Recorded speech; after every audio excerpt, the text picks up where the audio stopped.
Hey, it's Craig. I just wanted to let you know that you can listen to Canadian History X early and ad-free on Amazon Music, included with Prime. Greetings and welcome to another episode of Canadian History X. If you'd like to support the podcast, you can. For $3 a month, just go to patreon.com/CanadaEHX. Various levels have different things you can get, including early episodes, swag, and much more. And you can donate to the podcast by going to CanadaEHX.com and clicking Donate. And don't forget, I have two other podcasts out there, Pucks and Cups, and From John to Justin, which release weekly on all podcast platforms. Today, I have an interview with the guys behind Canadian Politics is Boring, Rhys and Jesse. Every week, Rhys tries to convince Jesse about the various things in Canadian politics that prove it's not boring, but that it's actually a fiery roller coaster full of murder, double-crossing, and infamy. It's the podcast that tries to prove Canadian politics is wild, fun, and just looking for a good time. They talk about a wide variety of things on it. It's hilarious. I really encourage you to check it out. But let's get right to the interview with the guys behind Canadian Politics is Boring. I guess the first question is, how did you guys come up with the name? Canadian Politics is Boring. I usually tell this story, but do you remember? No, you tell it. I can't remember. You can't remember? Yeah.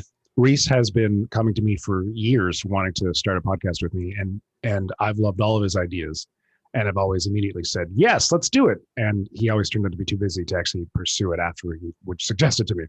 And then a year ago, he came and said, hey, Jesse, let's do a satirical podcast about Canadian politics. And I'm like, no, God, no, anything but that. Canadian politics is boring. And he thought that was hilarious that I didn't like politics, which I don't and still don't. And he like, let's run with it. And he had to spend like a good 5 minutes convincing me. And I'm like, all right, fine. As long as we can call it Canadian politics is boring, right? And I think that was also a pretty good idea. So, but also, I think the thing with Canadian politics is boring. If you say, "Hey, we've got a comedy show about Canadian politics," that's their first reaction. Is, "Oh my God, that's gonna be boring. There's nothing to talk about." So we kind of wanted to own that first gut reaction when they scroll through their like podcast app. Oh, they're owning that. There's a kind of they're aware that there's a mountain to be climbed at least.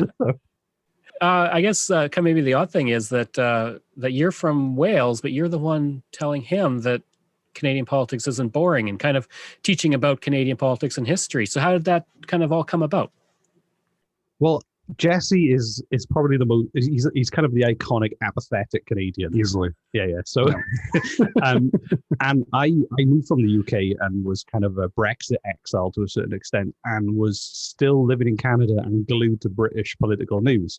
And the election happened in 2019, and I was like, I feel like I should probably start to get to know politics in my new home. And I felt like this podcast was a great excuse for me to kind of learn about it and then share what I'd learned and try and force Jesse to fall in love with the topic as well. But my obsession is with kind of the stories that fall through the cracks, not the kind of day-to-day, learn about Canadian politics. This is how They're trying to pass this policy that's we've got elevator speed. Exactly. It was much more the kind of like weird, nasty, gritty stuff that kind of is the stuff I want to learn about, and hopefully the stuff I keep kind of looking forward to share with Jesse. And it's entertaining for me as well. So that's as long as it's weird and gritty and bizarre. Now, you guys have known each other obviously before the podcast. How did you guys meet, and how did just in general, how did you meet? Well, we're both kind of in similar professions. Like Jesse's directed like short films and feature films in Canada, and works as an editor. My background is in TV and cameo, and we started working together through on just some corporate projects for a company we both used to kind of work in and around. And then so that's how we kind of met, and we just always would just have a really, when you just kind of like you kind of just have fun instantly. There's kind of like a similar kind of we just kind of always, we vibed really well. As soon as like, I don't know, the office space was a little gloomy, I think, that day. And Rhys came in on his first day of the job, and he was just so bouncy and happy. And I'm like, as soon as I'm like, oh, we're going to be friends. I can tell right away. And Jesse has a huge laugh, and I've kind of got an addiction to try and make him laugh as uncontrollably as possible. Oh, that's okay. Is that what it is for you? Jesse has a huge laugh. So you guys get together, you start making the podcast. What was it like at the beginning? Was it kind of, did you do anything with podcasts before? You obviously listened to them. Was it kind of like learn as you go? Well, like, I think we both like podcasts. Yeah. So as far as making the podcast, like as you know, the quality and the technical aspects wasn't really a huge challenge because that's what kind of production background. We're production background, so that wasn't too difficult. It was more about it was just the start of the pandemic. Like we shot, I think, a couple episodes like a couple weeks before lockdown happened. You mean we recorded, not shot? That's right. Yeah. There's no cameras. Just microphones. But then also, is that thing when you start a podcast? Is anyone going to listen to this? Yeah, so, we thought your plan was to do 12 episodes, and that was it. And that was it. Yeah. Like, let's just do it for shits and giggles. See if anybody. Oh, can I swear on your podcast? Oh yeah, I just put explicit, so no worries. Fuck right, yes. Good. Okay. But I guess we were doing it for us, and that we just wanted to have fun with it, and I was looking forward to just experimenting with it, but. I'd had some previous background in the UK. I'd worked on BBC Radio and had a comedy podcast called The Unexplainers, which was like a comedy mystery documentary weird hybrid show. So I when I came to Canada, I was like, oh, it'd be cool to do a podcast. And Jesse, you had your podcast you were doing. Oh, What a Glorious Morning! I can't believe you remember the name of that. It was a crappy little podcast about learning how to have better sleep and recording my bizarre dreams while I took melatonin. I had, oh God, to talk about that for 30 seconds. I just wanted to have a podcast. So I slapped that together, literally had Oh, What a Glorious Morning to create an audience to hold me accountable for waking up earlier in the morning. That was it. And I had it for like a year and a half, and I had like a steady stream of about 30 to 50 listeners per episode. That was it. And these guys loved it. I don't know why. And you had a big following in France for no reason. Yeah, after about a year and a quarter, year and a half, suddenly it jumped from like 50 listeners per episode to 250 listeners per episode. And like 200 of those were from France overnight, and they just stuck with me. And I have no idea how the fuck they found out about it or why they liked it. It's French, but like the French they like weird stuff, right? So I'm just assuming they like me talking about my bizarre dreams. One of their favorite pastimes is sleep-deprived Canadians. Yeah. Well, it was not a popular podcast, nor one that I routinely talk about. So, you learn.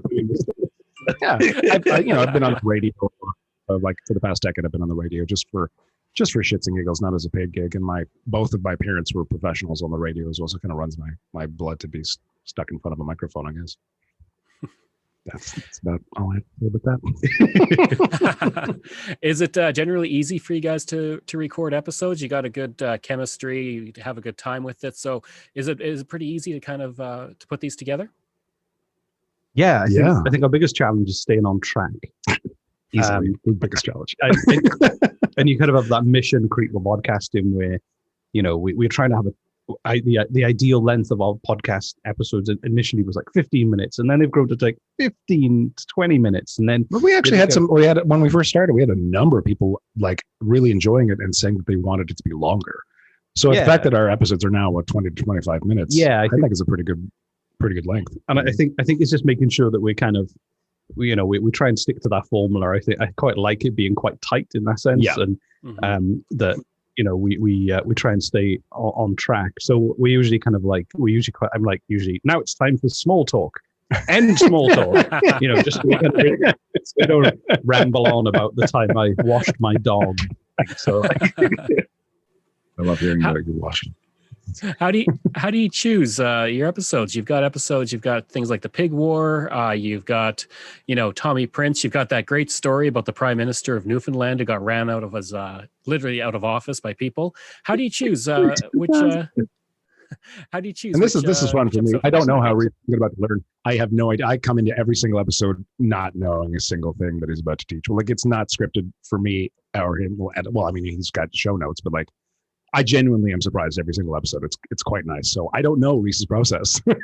I have a Word document that is basically, I think at the moment I've probably got about 80 different episodes that I've just Holy shit! and that might What? be that. Yeah, but that might be a fully written episode, which is usually about 2 or 3 like pages, or it might just be a link to an article or to like just an image or something that is the starting point for it. So usually I'll just kind of like go through newspapers and read things like now and then, just go back through old articles, or like Google. Sometimes I'll Google things like Canada's craziest prime minister and then see where that rabbit hole kind of takes me. So it depends. I do consume a lot of news, and I kind of read a lot of articles, and I like kind of looking through, and I listen to a lot of podcasts as well. So I'm always kind of eager to try and find stuff. And there's some topics that have been covered widely in the press, in other podcasts as well. And sometimes it's great to kind of cover those, but I really like finding the ones that have kind of been forgotten, like Slips of the cracks. like Tunagate, I think was one of the proudest ones. Yeah. Kind of like a forgotten Canadian scandal. Exactly. And when you find it and you realize no one's talked about it since the 80s, and we're kind of like, hey, 30 years later, we can talk about this ridiculous political scandal. That's kind of that's my kind of goal, is to find the weird stuff, or the stuff that kind of needs to be dusted off. But it's not just episodes you guys do. You did something in December with Jonathan Torrance to kind of benefit, I believe it was Food Bank, was it? Feed Nova Scotia, which Feed is slightly different than the Food Bank. Yeah. Yeah, but they're kind of similar, I guess. Are they similar? You're nitpicking. They help people who can't afford food. That's generally speaking. How unprofessional. I got to put up with this all the time, Craig. So anyway, that was we were like, hey, we really wanted to do a live show. So the podcast started, we built an audience, and in my head I was like, we should sell tickets and do a live show. But obviously it's not the time to do that right now. And we thought, well, let's experiment with a live stream. If we do, zero risk, let's just experiment and find out, find a format to do it on, and how we're going to launch it. Never done a live stream before. And then we ended up, I was working on a project with Jonathan Torrance for another podcast that I produce, and I was like, hey, if I did this live stream for charity, would you be interested in coming on board? He was like, yeah, I'll do it. And I, in another project, been working with Feed Nova Scotia, and I was like, oh, they were really proactive on social media, and it seemed like the perfect fit. So we're just like, let's just experiment doing a live recorded podcast, online, and from there really. And it was good. We had good fun. It was a lot of fun. Yeah. We raised some money for a good cause and got to hang out with Jonathan Torrance for 90 minutes. Yeah, it was good. Like quite an intimate audience as well, who were kind of like chatting to us while we were recording. And we'd never done that before, but it was a fun experiment. We like experimenting with different things. Like Rhys made an R&B song for us that we created a music video for. For our podcast. Looking back on your episodes, like I said, you got a wide variety. Is there anyone that stands out that's your favorite? Ooh, I've never been asked that before. That's a great question. I've got a clear favorite. You've got a clear favorite? I'm going to think about mine. I think I've got a few. I can't remember the name of it. The happiest prison camp on earth. I fucking love that one. So, which is about a Camp 20, which was a prisoner of war camp for German soldiers in World War II that was located in Canada, and was basically just they were so nice to them. They had a zoo, they had an aquarium. A bear they could wrestle. A bear they could wrestle for exercise. I just think it's the absurdity of it. I think my favorites would be that one, the happiest prison camp on earth, the Pig War of 1859. Is that right? That's the right year? Don't confuse it with the other pig wars. Yeah, exactly. Yeah, and Clowns versus Firefighters Gang War. Yes, which is insane. Just includes your children's story retelling of the entire event, which is just absolute gold. And I got to say as well, I didn't mention this earlier. Our listeners are now really proactive in sharing, like the Clowns versus Firefighters was suggested to us by a listener. Mm-hmm. So we do get a couple a week of suggestions from people, which is which is why the list is so big. I think half of them are from suggestions. Oh, really? That's cool. That's awesome. I don't want to take credit for finding all the episodes. You guys have a very good listener base, and like you said, you got a lot of people sending in ideas and things like that. Overall, has it been a good experience with listeners? Most, they've been enjoying the show. No, I mean, yeah, we've always got the critics are astounding to me, but for a Canadian podcast that's less than a year old, yeah, we're just blown away. I love the fact that like 95% of our audience is Canadian. And I think, I mean, of the branding and everything really directs, the audience in that way. But I think that the amount of input they give and the emails they send, that's whenever someone takes the time to send an email to you to give you feedback on the show, to suggest ideas, it's just baffling. It's just me and Jesse talking nonsense and laughing stupid things. Like we do this jokes. Regardless of the other microphones in front of us. Basically, the episodes are just a representation of a phone call between us. So it's kind of just without script. And I think, and it blows my mind that, it's nice that people have fun with us and they can buy into it. And that kind of drives it. Because, podcasting is, you've got to love what you're doing, because it's not, I mean, some people make a lot of money from it, but realistically, most people don't. So you've got to do it. And I think that's the thing that fuels it, is knowing that there's an audience out there that is listening, is enjoying themselves, and also then, buying the odd T-shirt every now and again. Blows my mind. Now, I realize that, again, for a Canadian podcast, 1 year in, we're doing fairly well, but we're not Joe Rogan. And the fact that people are buying our T-shirts that have vague photos and sayings on them that no one who didn't listen to the podcast would understand whatsoever blows my mind. Well, that's just, people are buying them. Why are you buying them? Our best-selling T-shirt. We literally, sorry to interrupt, but Rhys, you know as well as I do that when you put up that merch store with those T-shirts, it was a joke. We were not expecting anyone to actually buy anything. Our best-selling T-shirt is a picture of Justin Trudeau topless riding a horse with boxing gloves on, and it just says "Ride the shiny pony." I was hoping it would be decent. So, looking back on the past year, obviously you're pretty surprised by the success that the show's had. Like you said, people wearing your shirts out there in the world. I'd love to see. We did get photos of someone wearing the shirt. That's right. Yeah, it's amazing. People keep doing selfies in the mirror and posting them, and I'm like, I'm just baffled. But I did have. I told you we've got the first episode we talked about Johnny. It was the early drunk adventures of Johnny McDonald. Yeah. And one of the in-jokes in the episode is about the fact that historically his father is remembered as an unsuccessful merchant. Like, what a horrible way to remember throughout history. So we have a T-shirt that says unsuccessful merchant on it, but then also I ordered a face mask at the beginning of the pandemic that says unsuccessful merchant. I do too. And I was at a Starbucks drive-thru because I'm fancy, and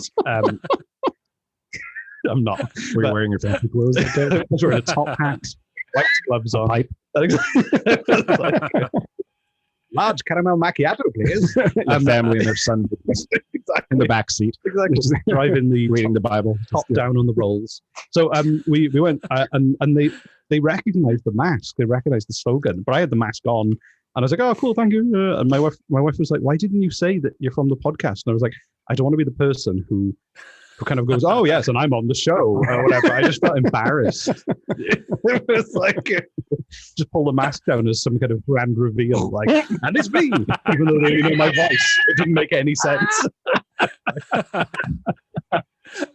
I'm actually very thankful for our audience, and the fact that I'm grateful that I get to help make people laugh. That's huge for me. It runs my family. Both my parents were professional comedians, but I never thought I'd get into making other people laugh like my parents did. It's more addictive than cocaine, methamphetamine. You tried them all. All the good ones. Yeah. Better than all of them. So looking at the next year, you guys had a great first year. Now we're getting into our second year. Pandemic's still going on, although I think you guys are doing a bit better than we are. So what's going to come for you guys next year or this year? Currently, we've got the date that this has been recorded, which I know is not going to be the date that it's released, but we currently have 9 active cases of COVID-19 in the entire province. Yeah, the thing is, it's good, but it's amazing. But I'm always on tenterhooks going. But when will it end? When something sounds to be true, it almost usually is, and I'm worried. Well, the second wave hit us, and then we responded, and we got it done. Amazing! I didn't think we would. I thought the second wave was going to blow us away, but it didn't. Well, maybe. If that's the case, I'd love in the summer for if even if there's still restrictions, we could do an open air show in the summer, like a live show where people can socially distance. Like a lot of people are using the old drive-through movie theaters here. And oh my God, can you imagine doing a live show at a drive-in movie theater? Exactly. I know it's a great idea that I just had literally picture a minute that? ago. Well, we're standing on stage, right? If there's a stage that we can get right in front of this giant movie screen out in the field, we've got let's just say, 50 cars in front of us, and we're making people laugh. We can't hear them laugh. No, they beep instead. They beep instead. Or they could, yeah, exactly. So I think we'd like to do that, and we're just trying to be. I think we're going to try and. Oh my God! Do as many bonus shows as we can, where we get the bonus shows tend to be where we get somebody off another podcast onto our show, or comedians or other people. So try and be a bigger part of the podcast community as much as possible. So do our standard 20-minute show every week, and every now and again kind of partner up with other shows, and just kind of focus on reminding ourselves and what made the show kind of grow in the first place was that kind of the discovery of hidden stories, or telling the stories in our way, and then also seeing how we can develop it into new areas as well. Like we did a daily show just before Christmas. Well, that was 25 fun. daily shows, which we've made up our own. And you realize that's going to have to be an annual thing now. No, I'm not doing a daily show ever again. Really? People are going to expect the Buck Act next year, Rhys. They can celebrate it themselves in their own way. I'm tired. Talk to you again in a few months. Yeah. We'll see how you feel then. You're pretty busy right now. Buck Act 2. The reckoning. And I'm going to say this now to hold myself accountable, something I've been meaning to do for a while. I'm going to ready our website, finish our website, our unfinished website that's been unfinished for a year, and create just a tiny little weekly newsletter for our audience, any audience members who want it, that can follow along with photos and videos and things that Rhys will talk about on our shows, but we don't have, so that if they want to be like, oh, who's he talking about? Our audience can just open up their email and look at the photos and whatnot and things of that nature. So that's my project. You can do that. I'm not. I'm doing that. I don't want any part. Yeah, that'll be my project this year.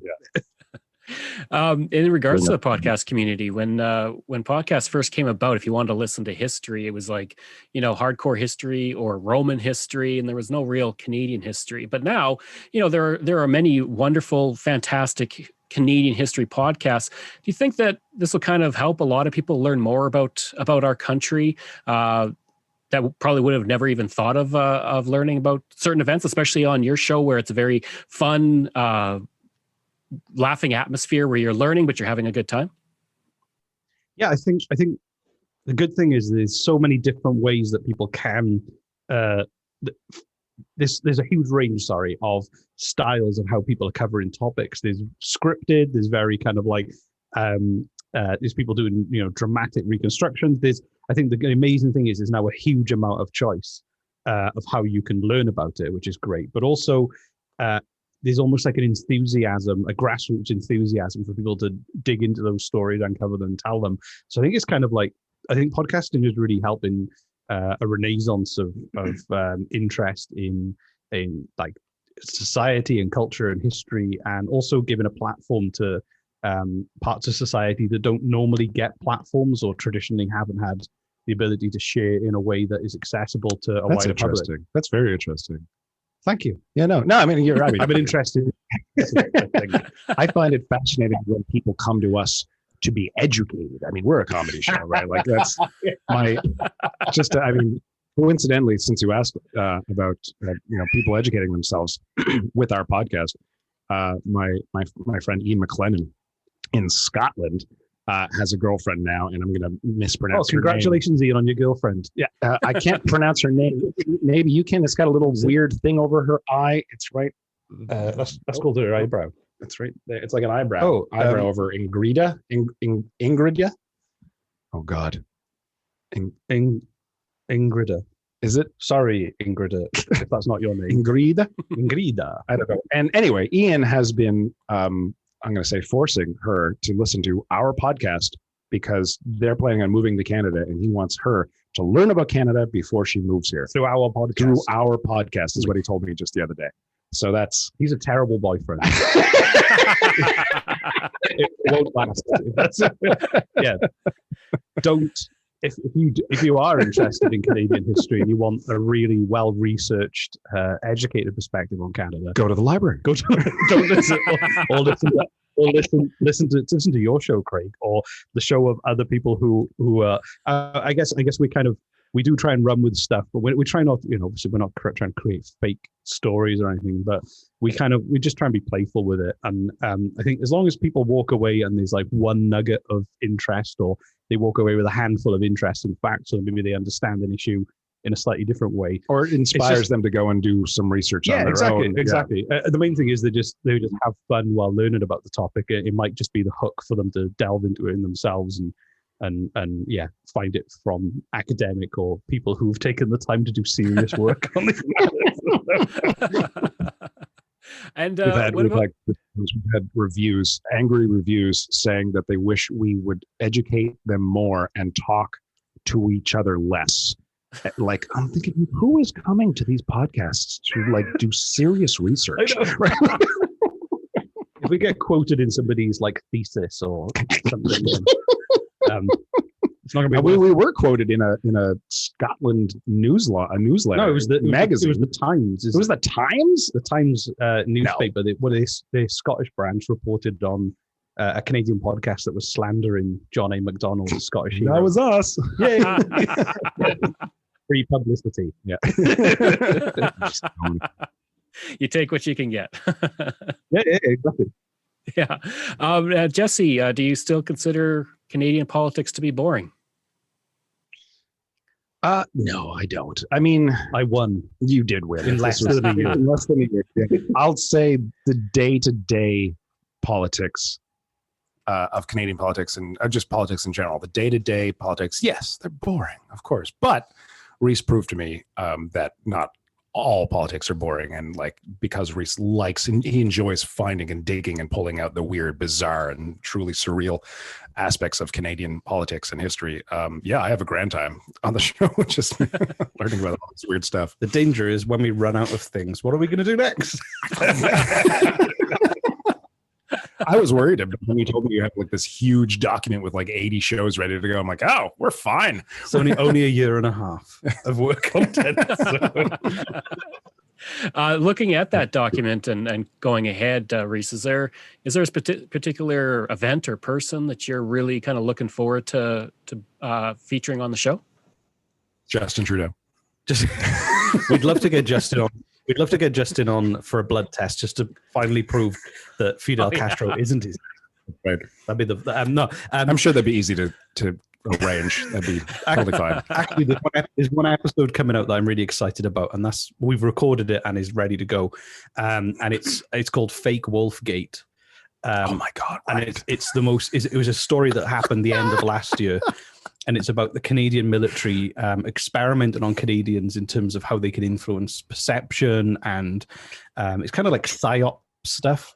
And they basically were trying to convince the Annapolis Valley as a region in Nova Scotia. They were trying to convince the people of the Annapolis Valley, where traditionally there aren't wolves, but there are wolves in Canada, not far away, that they were wolves. And that meant sending them a letter that they may be wolves that they'd forged from the Nova Scotia government, and then playing wolf noises through a loudspeaker on the back of a truck.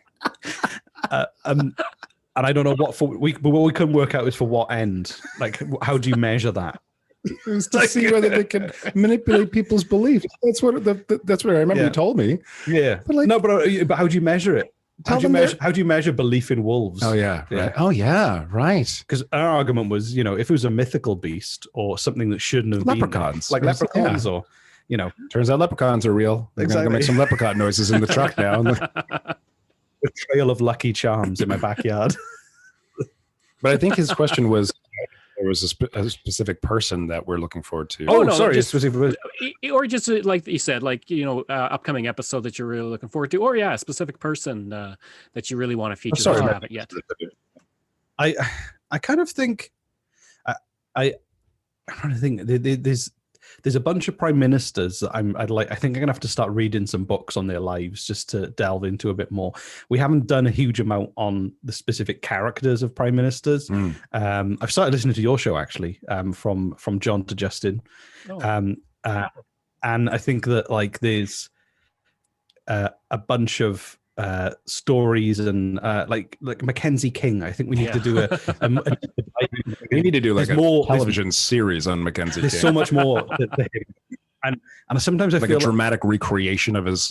Exactly. Yeah, that'd be amazing. there's not a huge amount of information about some of the private lives of prime ministers, or like and I'm trying to find those tidbits. And US presidents, there tends to be a lot of anecdotal evidence about them and books and things like that, and I'm finding a lot of the Canadian prime ministers, they're enigmatic in some ways, and there's not a huge amount about them. So it's trying to, I guess, look at things we know in slightly different perspectives if we can find anything. I'm curious to know if Jagmeet Singh has any kind of comedic timing. If he's, I think he'd be hilarious. Do you? Yeah, I'd love to have him on the show. If he's funny.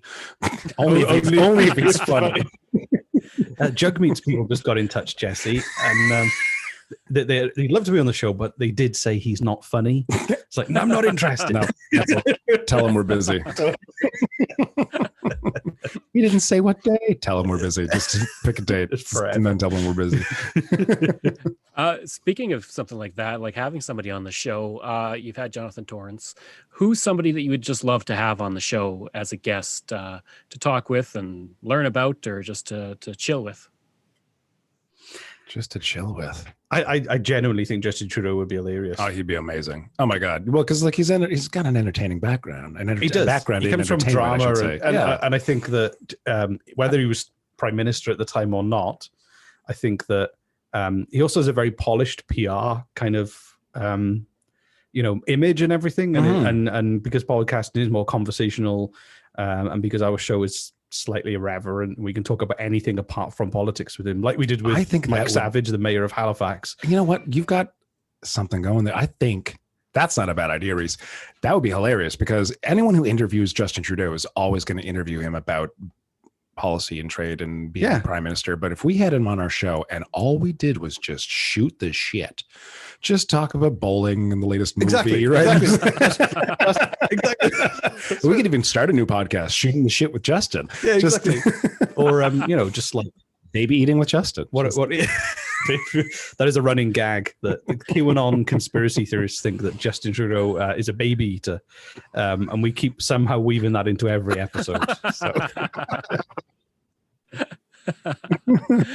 Well, the last question is, how can people find you? Social media, Instagram, Twitter, podcast platforms, the soon-to-be finished website, everything.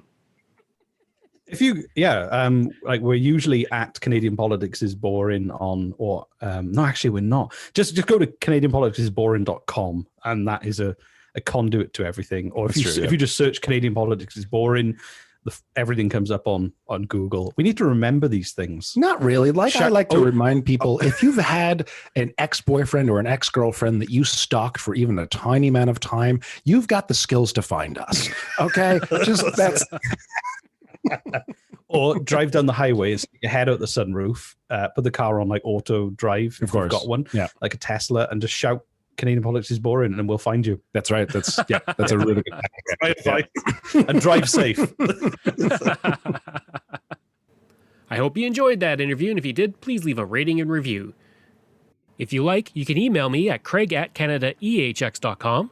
You can visit my website where you'll find hundreds of articles on Canada's history, as well as all my podcast episodes. Just go to CanadaEHX.com. And again, you can support the podcast for as little as $3 a month. Just go to patreon.com/CanadaEHX, just like all of these wonderful patrons have. And I apologize if I mispronounce any names. Lori Ann Kirby, Gary Dolovich, Nick Zinri, Pamela Elder, Shannon Marshall, Clinton Martinez, Dimitri Chauve, Aaron O'Hara Myers, Robert Dunseith, Todd Casey, Catherine Roy, Luke S., Vic Hedges, JP Bear, Jason Hall, Phil Maynard, Spencer M., and Iris Gray. As well, you can find me on Facebook. Just search for Canadian History X. Remember, that's EHX. I'm on Twitter. My handle is Craig Baird, CraigBaird. And don't forget, you can find me on Instagram. Just search for Bairdo37. Thanks. We'll see you again next time.